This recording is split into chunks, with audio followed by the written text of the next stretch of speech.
Hello बच्चों, let's read this question. The question says a person is walking on a road. The direction of force of friction on man is. Option first in forward direction, option second in backward direction, option third towards the centre of the earth and option fourth none of these. तो इस question के अंदर हमें क्या बोल रखा है कि यदि एक पर्सन वॉक कर रहा है रोड के ऊपर तो उसके ऊपर जो फोर्स जो होगा फ्रिक्शन का उसकी डायरेक्शन क्या होगी. तो बात करते हैं हम की कंसेप्ट की. की कंसेप्ट की यदि बात की जाए, की कंसेप्ट, तो की कंसेप्ट हमारे पास यहाँ पे हो जाएगा कि हम ये देखेंगे वॉकिंग के दौरान जो फ्रिक्शन है वो किस प्रकार से हेल्पफुल है. सो हम यहाँ पे बात करते हैं friction friction during walk. Friction during walk, और वॉक के दौरान फ्रिक्शन किस प्रकार से वर्क करेगा. तो वॉकिंग के लिए हम किस प्रकार से वॉक करते हैं उसका थोड़ा यदि मैं कंसेप्ट समझने की कोशिश करूं तो ये मैं मान लेता हूं कि ये मेरे पास क्या है, ये मेरे पास है अर्थ सरफेस हो जाएगी. और यहाँ पे हम क्या करते हैं, वॉक यदि हमें करनी है तो हम फीट की हेल्प से क्या करेंगे, अर्थ सरफेस के ऊपर पीछे की तरफ फोर्स लगाएंगे. पीछे की तरफ फोर्स लगाएंगे क्योंकि हमें मूवमेंट किस डायरेक्शन में चाहिए, इस डायरेक्शन के अंदर चाहिए. वो किस डायरेक्शन में चाहिए, इस डायरेक्शन में, यानी कि राइट साइड की तरफ. तो हम इसके ऊपर फोर्स लगाते हैं इन द बैकवर्ड डायरेक्शन.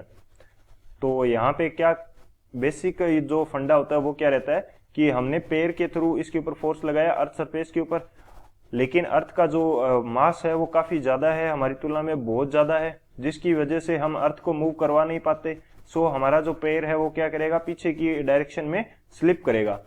यदि हमारा पैर पीछे की डायरेक्शन में स्लिप हो गया तब तो हम मूव कर ही नहीं पाएंगे. लेकिन इस स्लिप होने से रोकने के लिए जो फ्रिक्शन फोर्स है वो इन the direction of movement apply हो जाता है, जो कि हमें वॉकिंग के अंदर हेल्प करता है. तो यहाँ पे क्या होगा, feet tries to slip in backward direction.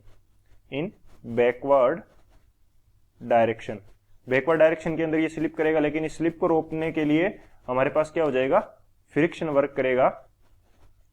Friction works in forward direction, in forward direction to avoid slip. Slip को रोकने के लिए हमारे पास क्या होगा कि फ्रिक्शन आगे की डायरेक्शन में अप्लाई होगा. सो इस वजह से हम क्या करते हैं, मूव कर पाते हैं. सो ये हमारा मेन की कंसेप्ट होगा. इस की कंसेप्ट की हेल्प से इस क्वेश्चन को सॉल्व करते हैं. बात करें यदि सॉल्यूशन की, तो हमें अब की कंसेप्ट के अकॉर्डिंग ये पता है कि जिस डायरेक्शन के अंदर हम वॉक करते हैं उस डायरेक्शन के अंदर ही हमारे पास क्या लगता है, फ्रिक्शन फोर्स अप्लाई होता है. सो फ्रिक्शन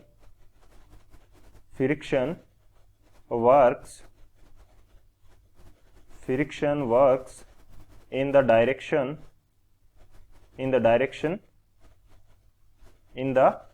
या बोल सकते हैं कि इन द फॉरवर्ड डायरेक्शन, या बोल सकते हैं कि in the direction of motion. So हमारा यहाँ पे कौन सा ऑप्शन करेक्ट हो जाएगा, जो फर्स्ट है वो हमारा करेक्ट होगा. सेकंड हमारा इनकरेक्ट हो जाएगा, बैकवर्ड में नहीं लगता. थर्ड हमारा क्या है, towards the centre of the earth, centre of earth नहीं लगता. जहां पे दो सरफेसेस टच करती है उनके टेंजेंट में फ्रिक्शन अप्लाई होता है. तो टेंजेंट क्या हो जाएगा, फॉरवर्ड डायरेक्शन हो जाएगी या बैकवर्ड हो जाएगी, लेकिन हमारे पास कहाँ पे लगता है, फॉरवर्ड में लगता है. एंड फोर्थ क्या, नन ऑफ दीज. तो ये भी इनकरेक्ट हो जाएगा. कौन सा करेक्ट हो जाएगा, जो फर्स्ट है इन द फॉरवर्ड डायरेक्शन, ये हमारा करेक्ट होगा. So option A is the final answer. I hope you understood it well. Best of luck. Thank you.